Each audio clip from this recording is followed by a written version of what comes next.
정책연구소 허성무 소장님 어서 오십시오. 예, 허성무입니다. 바른미래당 이준석 노원병 지원위원장님 어서 오십시오. 네, 안녕하세요. 제가 왜 더 정성껏 소개했는지 아시죠? 오늘 두 분과 마지막 시간이에요, 뉴스다. 네. 일단 뒤에 우리가 하다 보면 항상 시간이 쫓기니까 네. 마지막 소감, 그동안 우리 뉴스쇼 하시면서 소감 한마디 짧게 하고 인사 한마디 하고 가시죠. 예, 다른 방송은 대개 이제 주제가 이미 나오면은 그 주제에 맞춰서 말만 하면 되는데 예. 이 방송은 주제를 우리가 정해야 돼가지고 예. 항상 그 고민과 스트레스가 좀 있다. 아, 무슨 마지막 인사가 이래요. 스트레스 받았다. 그러나 이제 가장 좀 보람되고 예, 이제 이렇게 스스로 뭔가를 하고 싶은 이야기를 하는 방송이었기 때문에 굉장히 또 의미 있는 방송이었고 그럼요. 1년 딱 만 1년 2개월인데요. 예. 너무나 애청자들께 감사드립니다. 정말 응원 많이 받으셨어요. 예. 훈훈한 마무리. 이준석 위원장님.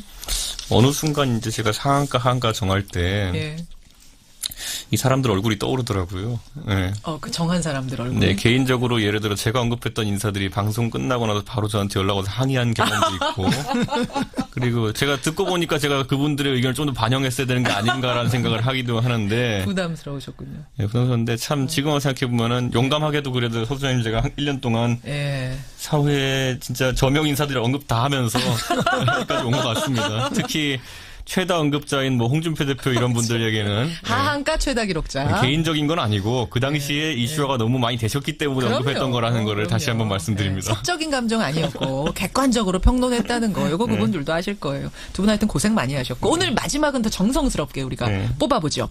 하한가 허성무 소장님. 예, 저는 김관진 전 청와대 안보실장을 꼽았습니다. 이준석 위원장님. 저는 뭐 다른 인물을 골랐다가 어제 저녁에 급히 바꾸셨어요. 안희정 충남지사 이야기를 안 할 수가 없겠더라고요. 자, 안희정 충남지사 얘기를 안 할 수가 없습니다, 정말. 청취자 김양성님, 하한가 정도가 아니라 상장 폐지 아닌가요? 이렇게 주셨어요, 문자를. 사실 정치인의 정치적 재기라는 거는 워낙 그것도 변화무쌍하기 때문에 저는 뭐 그런 표현까지는 쓰지 않겠습니다만은. 어쨌든 선거를 지금 100일 딱 앞두고 나서 이제 발생한 일이기 때문에 선거 변수가 될 수 있겠다라는 생각과 더불어서 정치적으로 볼 때는 그것 때문에 이제 민주당이 더 이제 강력하게 나오고 있는 거 아니냐. 사실 누가 봐도 안희정 지사는 지난 경선의 성적만 보더라도 가장 유력한 여권의 차기 대권 주자였거든요. 물론이죠. 그런데 바로 이제 언론 보도가 있은지 1시간여 만에 이제 제명 조치를 출당 결정. 이게 굉장히 전격적인 조치입니다. 지금까지 우리 살펴보면은 이런 일이 발생한다 하더라도 최소한 이제 그 제기된 의혹 당사자의 소명까지는 이제 들어보는 절차가 보통 있는데 물론 이번에도 그런 절차를 사후적으로 밟긴 하겠지만은 선언적으로 이제 언론에 발표한 게 뭐냐면 제명 및 출당 조치하겠다라는 거였거든요. 저는 민주당이 이번 사태를 심각하게 인식하고 있다는 건 처음 알 수 있겠고요. 얼마나 심각하게 보면 그렇게. 둘째는 다른 미투 사건과 좀 다르게 뭐냐면은 굉장히 근접한 시점, 한 일주일 전까지도 그 피해자가 피해를 당한 사실이 있다는 것 때문에 처음부터 애초 나올 때부터 보통 이제 미투 사건의 보통 해명이 뭐냐면은 제가 잘 기억이 나지 않습니다 했는데 맞아요. 그게 안 되다 보니까 굉장히 전격적으로 처리된 감이 좀 있습니다. 알겠습니다. 허 소장님 어떻게 보세요? 이런 문제는 뭐 선거나 당의 문제가 아니고요. 결국 그 인간 본성에 대한 어떤 질타를 할 수밖에 없는 것이기 때문에 안희정 지사가 뭐 전적으로 책임져야 될 문제고 당도 뭐 이렇게 감사하거나 그래야 할 이유가 전혀 없는 거죠. 여기에는 뭐 어떤 그 없이 원칙적으로 대응하는 것이 맞다. 그렇게 봅니다. 그럼 이제 새벽 무렵에 뭐 지사직 사퇴 이야기가 나왔다 하는데요. 조금 늦은 감은 있습니다만 사실은 맨 처음 해명을 뭐 비서실에서 했다고 하는데 아마 그 비서실도 뭐 지사하고 의논 없이 하진 않았을 거라 봅니다. 합의하에 성관계였다. 그 정말 말이 안 되는 해명이거든요. 그래서 지사직 사퇴와 뭐 정계 은퇴는 너무나 당연한 수순이다. 너무나 당연한 수순. 그럼 아까 청취자 한 분이 이거 상장 폐지될 정도 아니냐라는 것에 동의하세요? 정치인으로서 상장 폐지. 폐지죠. 폐지입니까? 그리고 실제로 충남도민뿐만 아니라 대선 후보까지 나섰던 사람이기 때문에 국민 전체에게 주는 충격이 얼마나 크겠습니까? 굉장히 큽니다. 자, 그러면 본인만 폐지입니까? 지방선거에까지 큰 영향을 줄 수 있을 것이 아직도 사실은 상당히 남았는데 아까 이준석 위원장은 줄 거다. 허 소장님은 냉정히 어떻게 보세요? 줄 거라고 봅니다. 왜냐하면은 이게 적극 지지층이 있고 또는 소극적 지지층이 있지 않습니까? 그렇죠. 이 소극적 지지층 중에서는 일부가 지지를 철회할 가능성들이 있다. 물론 안희정이라는 개인의 일이긴 하지만 예. 그가 소속됐던 당에 대한 이미지까지도 흐려지는 것은 분명하기 때문에 문제는 이제 당에서 신속하게 대처했다고 하지만 이 신속하게 대처한다고 해서 그 뭐 흔적이 완전히 없어지는 것이 아니지 않습니까? 말하자면 뽑을까 말까 망설이던 사람들, 그러니까 민주당에 표를 줄까 말까 망설이던 사람들이나 이제 뭐 저쪽으로 주고 싶은데 딱히 또 저쪽도 마음에 들지 않았던 사람들한테 민주당을 뽑지 않아도 될 명분 같은 걸 그렇죠. 제공한 거다. 핑계가 생기는 거죠. 심리적 핑계가 생겼다. 저는 그런데 이제 그 표가 떠날 거다. 이 전략이 또 하나 흔들리는 게 뭐냐면요. 보통 선거에 나가는 사람들은 현재 살아있는 권력과 차기 권력에 어느 정도 좀 기대려는 성향이 있습니다. 그렇기 때문에 내가 차기 권력과 친하다 또는 지금의 어쨌든 대통령 집권하시는 대통령과 친하다라는 친분을 강조하기 위해서 미리 준비해 놓은 경우가 많거든요. 지금 당장 우리 제가 참 언급하게 돼서 참 죄송하고 친한 분이지만은 박수현 지사 같은 경우에 박수현 전 청와대 대변인 누가 봐도 대통령과도 아주 친밀한 관계이고 안 지사와도 정치적 동반자 관계라고 이제 하셨는데 그 상황 속에서 이제 한쪽 날개가 이제 날아가 버린 거거든요. 그렇기 때문에 선거 전략을 짠 데 있어가지고도 개별 후보 입장에서도 굉장히 난감한 지점이 많을 것이다. 이런 생각이 좀 듭니다. 근데 뭐 선거를 떠나서 있을 수 없는 일이 벌어졌고 그렇죠. 또 피해자는 또 어떻겠습니까? 그런 면에 있어서는 뭐 새벽에 피해자에게 사과하는 그 페이스북 글을 올렸다 하는데 다시 국민 앞에 사과하는 모습을 보이는 게 필요하다 봅니다. 나서서 사과. 사실은 이제 어제 여론이요. 그 한 사람의 인터뷰만 듣고는 좀 갸우뚱하는 분들도 있었어요. 그런데 문제는 피해자가 더 있다. 나 같은 사람들이 더 있다라는 이야기에서 이건 그러면 의심의 여지가 없는 어떤 습관적 성폭행까지도 지금 여론이 확산되고 있는 상황입니다. 다른 피해자가 정말 더 나와서 증언을 할지 어떨지는 모르겠습니다만 이 부분 좀 지켜봐야 될 것 같고 어쨌든 정치공학적으로 볼 때는 지방선거에 타격 줄 거다. 두 분 다 수긍을 하셨어요. 자, 김관진 전 국방장관을 하한 깔아주셨어요. 허 소장님.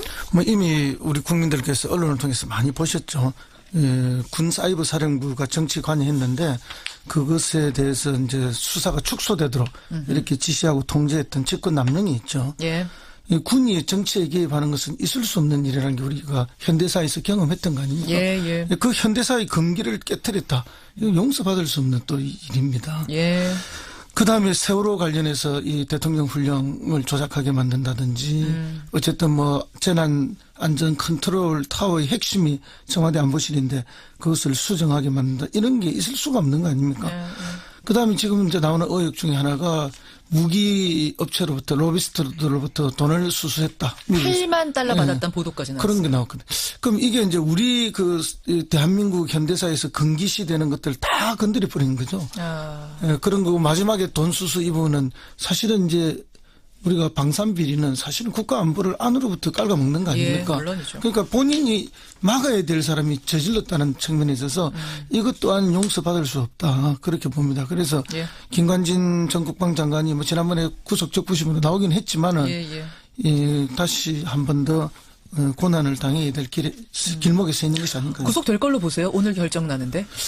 저는 뭐 될 걸로 예상합니다. 이준석 위원장. 저는 근데 이제 좀 따져봐야 될 게 특히 방산비리나 이런 것들 같은 경우에는 실제로 이제 재판에 가가지고 모호한 지점이 많아가지고 무죄나는 경우 상당히 많습니다. 의외로. 왜냐하면 그 방산비리라는 게 성립하려면은 예를 들어 뭐 향을 받고 거기에 대해 가지고 성능 기준 미달치에 해당하는 뭐 무기를 구매한다든지 이런 상황이 있어야 되는데 그것을 판단하는 기준이 모호하기 때문에 법원에서 과거에도 해군 참모총장 에 대해 가지고 재판 진행하면서 막판에는 무죄 취지로 이제 판결이 난 적이 있거든요. 그렇기 때문에 저는 이 부분은 지켜봐야 된다 보고요. 다만 이제 세월호 사고 관련해 가지고 어쨌든 문서를 사후에 수정한 거 이런 부분 같은 경우에는 다른 어떤 횡령 혐의나 이런 거에 비해서는 죄값은 법상으로는 적게 규정됐을지 모르겠지만은 어쨌든 공무원이 가져야 될 자질은 아니거든요. 물론이죠. 사후에 자기가 책임져야 될 부분에 대해 가지고 뭔가 수정을 가했다는 거는 자질이냐 아니냐의 문제가 죄 아닙니까? 죄죠. 큰 범죄 아니에요. 죄죠. 근데 지금까지 예를 들어 뭐 국정농단 사건에서 뭐 정호성 등이나 아니면 이제 다 이제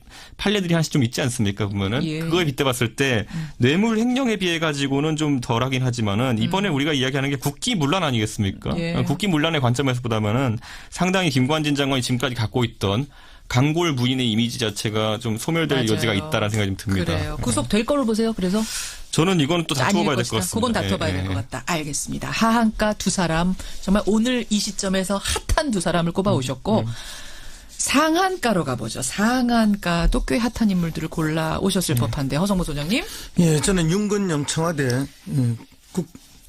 국정상황실장을 골랐습니다. 예, 윤건영 실장 특사단으로 지금 그 평양에 있는 그분. 예, 그렇습니다. 5인 중 하나. 자, 잠깐 기다리시고요. 이준석 위원장님. 저는 막판에 이분 한번 뽑아나가야 될 것 같습니다. 누구요? 저 이분이라고 호칭하는 것도 처음인 것 같긴 한데 김정은입니다. 마지막 날 김정은 북한 노동당 위원장. 라디오 듣고 있으려나 모르겠는데. 아유, 듣고 계십니까? 좀 바빠가지고 특사단 만나. 자유의 소리 CBS입니다. 이렇게 특사단 만느냐 바빠서 그렇지만 못 들을 것 같은데 일단 윤건영 실장. 아니 저 특사단 대표는 윤건영 실장 아니잖아요. 그렇습니다. 근데 왜 윤건영 실장 꼽아오셨어요? 윤건영 실장이 포함되자마자 많은 언론과 국민들이 관심을 보이기 시작했죠. 왜 윤건영이야? 그렇죠. 그러니까 이제 청와대에서 정용 안보실장이 특사단 대표를 맡았는데 윤건영 국정상황실장이 또 한 명 더 끼었어요. 맞아요. 그건 뭔가 하면은 이번 그 남북의 특사단이나 교류나 이렇게 접촉의 핵심에 청와대가 깊게 전격적으로 관여하고 있다는 것을 보여주고 있는 것이고. 왜요? 윤건영이라는 인물이 어떤 사람이길래? 윤건영은 어쨌든 참여정부 5년 내내 청와대에서 정무 파트에서 일을 했습니다. 예. 그리고 이제 문 대통령을 그때도 보좌를 했죠. 그렇죠. 그리고 이제 의원실에 있을 때도 사급 보좌관으로서 선임 보좌관으로서 역할을 계속 해왔고, 예. 국회의원뿐만 아니라 당 대표 때도 거의 모든 결정과 일정에 윤건영 상실장이 다 관여하고 있습니다. 제가 이런 소문 들었는데요. 사실은 문 대통령이 주변의 모든 사람들한테 경어를 쓰는데 유일하게 편하게 말 놓는 사람이 이 사람이다. 윤건영 실장이다. 그렇습니다. 근데 맞아요? 제가 보면 윤건영 실장이나 김경수 의원이나 문재인 대통령 세 분의 스타일이 비슷해요. 차분하고 조용하고 침착하고 어떤 특별한 상황이 발생한다 해도 흥분하거나 목소리가 달라지는 경우가 없고, 이제 이 두 사람에 대해서는 대통령의 신뢰가 특별히 높고. 저는 윤건영 실장하고는 그냥 일화가 하나 있는 게 제가 그 문재인 대통령께 긴급히 그 당시에 의원 시절에 연락을 드릴 일이 하나 있어가지고 제가 주변에 갑자기 연락처를 물색했어요. 누구한테 이야기하면 가장 빠르냐? 그랬더니만은 윤건영 그 당시 비서관이었던가요? 전화번호를 주면서 여기 전화번호 하면 직통이다. 그래서 전화하니까 직통이더라고요. 진짜. 그래서 실제로 이게 대통령께서 참 아끼는 복심이다라는 인상을 그때부터 좀 갖고 있었는데 역시나 이번에 남북 정상회담 물꼬를 트는 아주 중요한 위치에서 또 신임을 하신 것 같습니다. 그거는 핵심은 이거예요. 제가 볼 때는 청와대가 북측과의 한 라인을 갖겠다.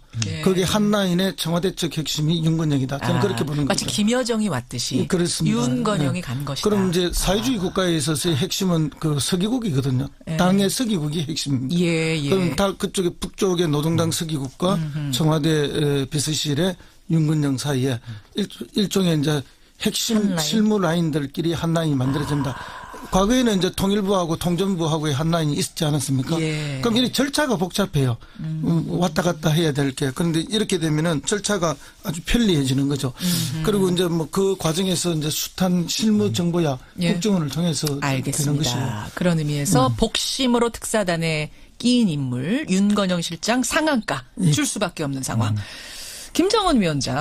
네, 제가 김정은을 좋아해서 이렇게 했겠습니까? 김정은이 이번에는 외교적으로 전략적 성과를 좀 내고 있다라는, 그러니까 북한 관점에서 봤을 때 그런 입장을 얘기하는 건데, 사실 미국의 강력한 압박이 지금 이제 들어가고 있기 때문에 북한의 선택지가 상당히 좁은 상황이었는데, 어쨌든 평창 올림픽 때 전격적으로 이제 그들의 이제 특사단을 파견했기 때문에 이 단계까지 오게 된 것이고 지금 보면 문재인 대통령께서 어쨌든 우리 정의용 서훈 팀을 어쨌든 미국과 중국에도 파견해가지고 이제 북한의 어쨌든 그 유화적인 제스처를 이끌어내겠다고 이제 하는 상황이기 때문에 그러니까 오늘 특사단이 우리나라에 오는데 지금 정의용 서훈 두 분은 찍고 다시 미국 간다는 거잖아요. 그렇죠. 그런데 이제 아마 그 정당 대표 회담에 배석은 해야 될 테니까 며칠 걸릴지도 모르겠지만은 바로 간다는 의미가 뭐냐면요. 전 이렇게 받아들입니다.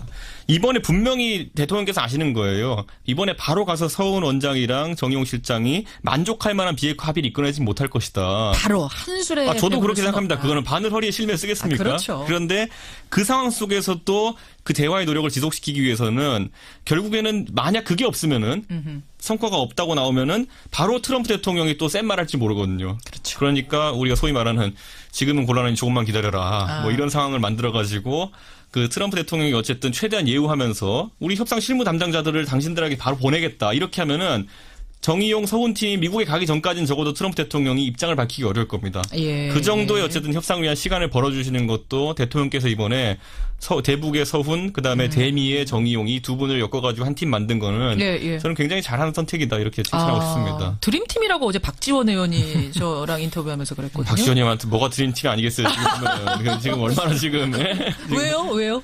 정치적으로 곤란하신 상황인데 청와대랑 코드를 좀 맞출 수밖에 없겠죠. 청와대와 코드 맞추기 위해서라도 드림팀일 수밖에 없다. 본인이 가면 드림팀일 그건 거예요. 이준석 위원장 생각. 예. 그건 지금 막 전 대표는 절박할 겁니다. 절박해요. 대북 문제가 나오면 훈수를 한 수 놓을 수 있는 분 아닙니까? 그렇죠. 이제 대북 문제가 이렇게 부각이 될 때 본인의 역할이 커지는 거죠. 자, 이렇게 해서 오늘 상한가, 하한가 두루 짚어봤습니다. 우리 청취자 문자는 지금도 계속 안희정 지사 얘기. 그렇죠. 다 지금 논평들 한마디씩 다 보내주고 계시고요. 그 가운데서도 또 허성무 소장, 이준석 위원장과의 만남을 너무 아쉬워하시는 분들이 많이 계세요. 김은숙님, 그동안 두 분 수고 많으셨습니다. 계속 화이팅 하세요. 이런 응원 문자 굉장히 많이 오고. 두 분 그러니까 지방선거하고 지금 재보궐선거에 도전을 하시겠다고 지금 하고 오늘 그만두시는 거잖아요. 그렇습니다. 이게 방송이 원래 90일 전에 그만둬야 되는 조항이 있어가지고. 후회 안 하시겠습니까? 아니, 전혀 후회할 일은 없고. 다시 뉴스작으로 돌아오시는 일이 생기면 안 되는 거예요, 지금. 그렇죠. 그때는 뭐 이렇게 방송인으로 돌아오는 것이 아니라. 인터뷰로. 예, 그렇죠. 저랑 전화 인터뷰 정도로 돌아오는 게 가장 바람직한. 제가 지금 와서 2년 전을 시계 돌려보면 제가 그때도 선거 때 방송 그만두면서 제가 그때 제 뒤에 썰전 방송하고 있었는데 이철희 의원이랑 헤어지면서 우리 둘 다 당선돼서 여기서 만났으면 좋겠어요라고 제가 했는데 혼자만 이철희 의원 당선돼가지고 제가 그게 상대적 빈곤이 참 마음이 아프더라고요, 보니까. 그래요. 두 분 너무나 고생 많이 하셨습니다. 고맙습니다.